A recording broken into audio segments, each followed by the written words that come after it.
Familia querida, el Señor les bendiga y les guarde. Fe, obediencia y promesas. Lectura de la Biblia en un año, segunda de Crónicas 12 y 13 y Salmos 76. Hebreos capítulo 4 del 1 al 11 es la lectura de hoy. Temamos pues, no sea que permaneciendo aún la promesa de entrar en su reposo, alguno de vosotros parezca no haberla encontrado.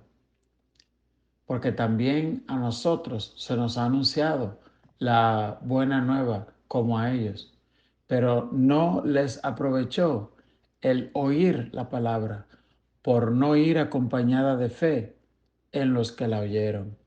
Pero los que hemos creído entramos en el reposo de la manera que dijo: juré por tanto en mi ira, no entrarán en mi reposo. Aunque las obras suyas estaban acabadas desde la fundación del mundo, porque en cierto lugar dijo así del séptimo día, y reposó Dios de todas sus obras en el séptimo día. Lo que el devocional de hoy nos habla es de que el pueblo de Israel, a pesar de haber sido, digamos, salvado, porque la palabra que se traduce salvación en realidad viene de una palabra que tiene que ver con liberación. Cuando eres rescatado de algún lugar y llevado a salvo a otro lugar. Entonces, ellos fueron rescatados de la esclavitud de Egipto, como cuando una persona se convierte al Evangelio y es rescatada de la esclavitud del pecado, pero no llega a su destino.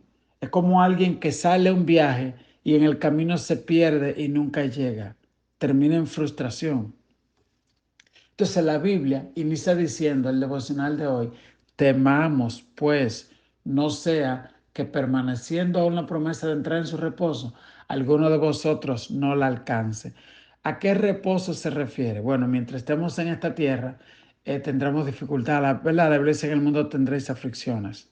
Entonces, el reposo eterno se refiere al cumplimiento de la promesa de Jesús, cuando dijo: no se turbe vuestro corazón, creéis en Dios, creed también en mí. En la casa de mi Padre muchas moradas hay.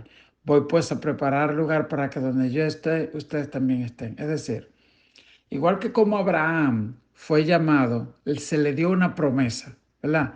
En Génesis 12 se le dijo a Abraham: sal de tu tierra y de tu parentela y haré de ti una nación grande. Te bendeciré y serás bendición y serán benditas en ti todas las familias de la tierra. Dice la Biblia: y Abraham salió a tierra de Canaán y a tierra de Canaán llegó. A Abraham se le conoce como el hombre de la fe. ¿Qué fue lo especial de Abraham? Que él cumplió con algo que dice en Hebreos 4:6, pero sin fe es imposible agradar a Dios. Entonces, lo mismo nos queda a nosotros hoy. Bueno, Abraham recibió una promesa y él la creyó. Una promesa que la Biblia le llama también como las arras del Espíritu.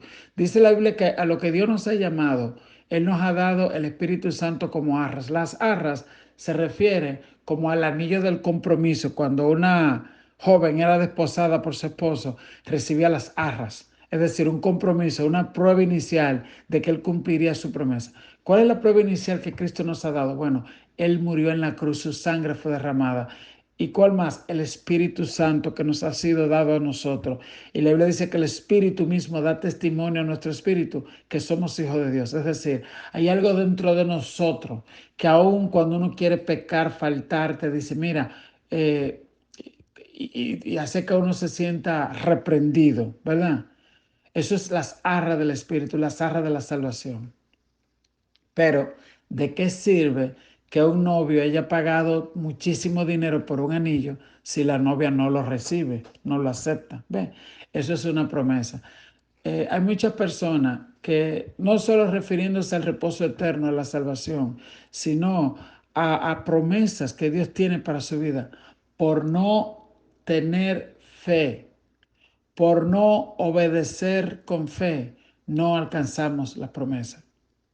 Nos mantenemos dando vuelta en el mismo lugar como el pueblo de Israel, que se mantuvo 40 años dando vuelta en el mismo lugar. ¿Ha conocido usted personas así? La Biblia habla de personas que dice la Biblia que siguen siendo niños. Y la Biblia dice, cuando yo era niño pensaba como niño, actuaba como niño, pero después que crecí dejé las cosas que eran de niño. Es decir, usted ve que en el mundo físico un niño cuando nace se orina, se le sale los pipí y tiene cosas en su cuerpo que no puede controlar. Pero después que crece ya pone su cuerpo en dominio. Y para eso está la adolescencia. La adolescencia es el periodo donde tú haces una transición de la niñez a la adultez. ¿Qué pasa? Que muchas personas escogen que quedarse espiritualmente siendo niños o adolescentes y también en el mundo físico.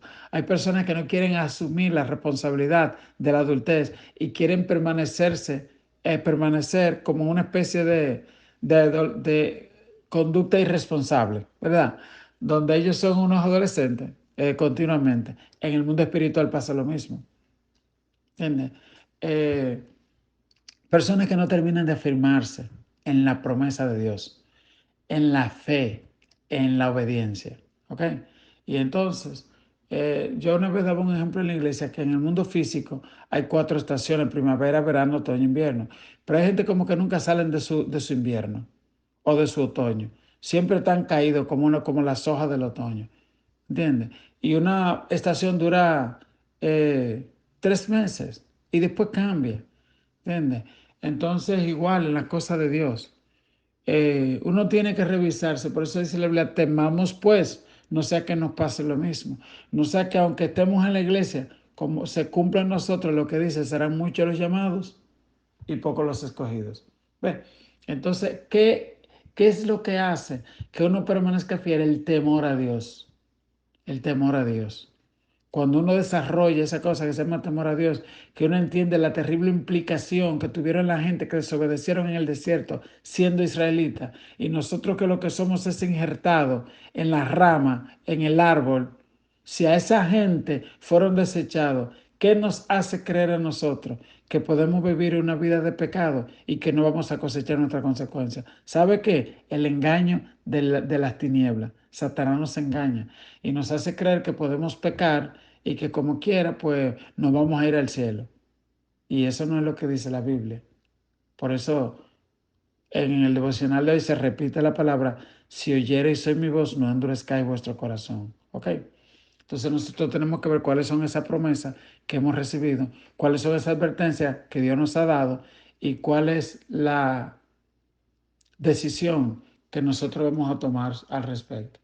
Dice la Biblia en el verso 5: y otra vez no entrarán en mi reposo. Por tanto, puesto que falta que algunos entren en él, y aquellos a quienes primero se les anunció la buena nueva no entraron por causa de desobediencia, otra vez determina un día, hoy, diciendo, después de tanto tiempo, por medio de David, como se dijo: si oyereis hoy su voz, no endurezcáis vuestros corazones.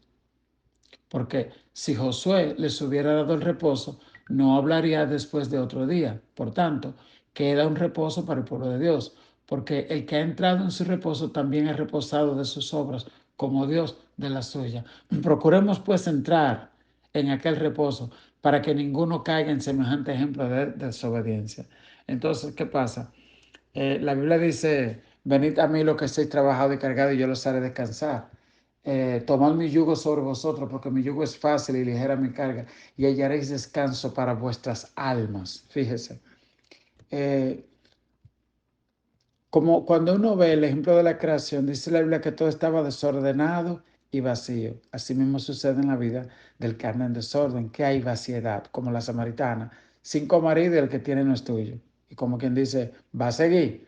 Entonces, ¿qué hizo Dios? Empezó a poner todo en orden, sea la luz. ¿Ven? Orden. Y ese orden y ese cumplimiento del propósito de Dios trajo reposo a la creación. Y dice la Biblia, y reposó Dios. ¿Ven? Entonces, ¿qué pasa? Que cuando no estamos dispuestos a poner orden en nuestra vida, no puede haber reposo. ¿Ven? Ese es el modelo que vemos en la creación. Entonces, después Jesús dice lo mismo cuando Cristo viene y dice: tomad mi yugo sobre vosotros y hallaréis descanso para vuestras almas. Es lo mismo. Cuando uno se ordena, cuando uno aplica la palabra de Dios. ¿Qué fue lo que trajo orden en el principio? La palabra de Dios. Cuando Él dijo, sea la luz. Ok, cuando Él dijo, sepárese las tinieblas de la luz. Estaba todo mezclado. Hay gente que tiene todo mezclado en su vida. Y Él separó las tinieblas de la luz. Cuando uno empieza a aplicar la palabra de Dios en su vida, la Biblia dice, ustedes están limpios por la palabra. Entonces empiezan las cosas a ordenarse. Y esa palabra y esa obediencia trae primero orden y segundo cumplimiento de la promesa de Dios en nuestra vida. Que el Señor te bendiga, el Señor te guarde, haga Dios resplandecer su rostro sobre nosotros y que nos ayudes a ser cumplidores de pacto y gente que alcanza su promesa, verdadera simiente de Abraham, gente que tiene fe hasta alcanzar las promesas. Poderosa palabra esta mañana. Que el Señor siga bendiciendo a nuestro pastor. Y gracias le damos al Señor porque a través de esas escrituras podemos seguir creciendo, madurando y alcanzando ese reposo que Dios tiene para ti, para mí. Y yo diría, la palabra orden tiene un peso tan grande porque realmente Cristo, eso es lo que produce en nuestras vidas, orden.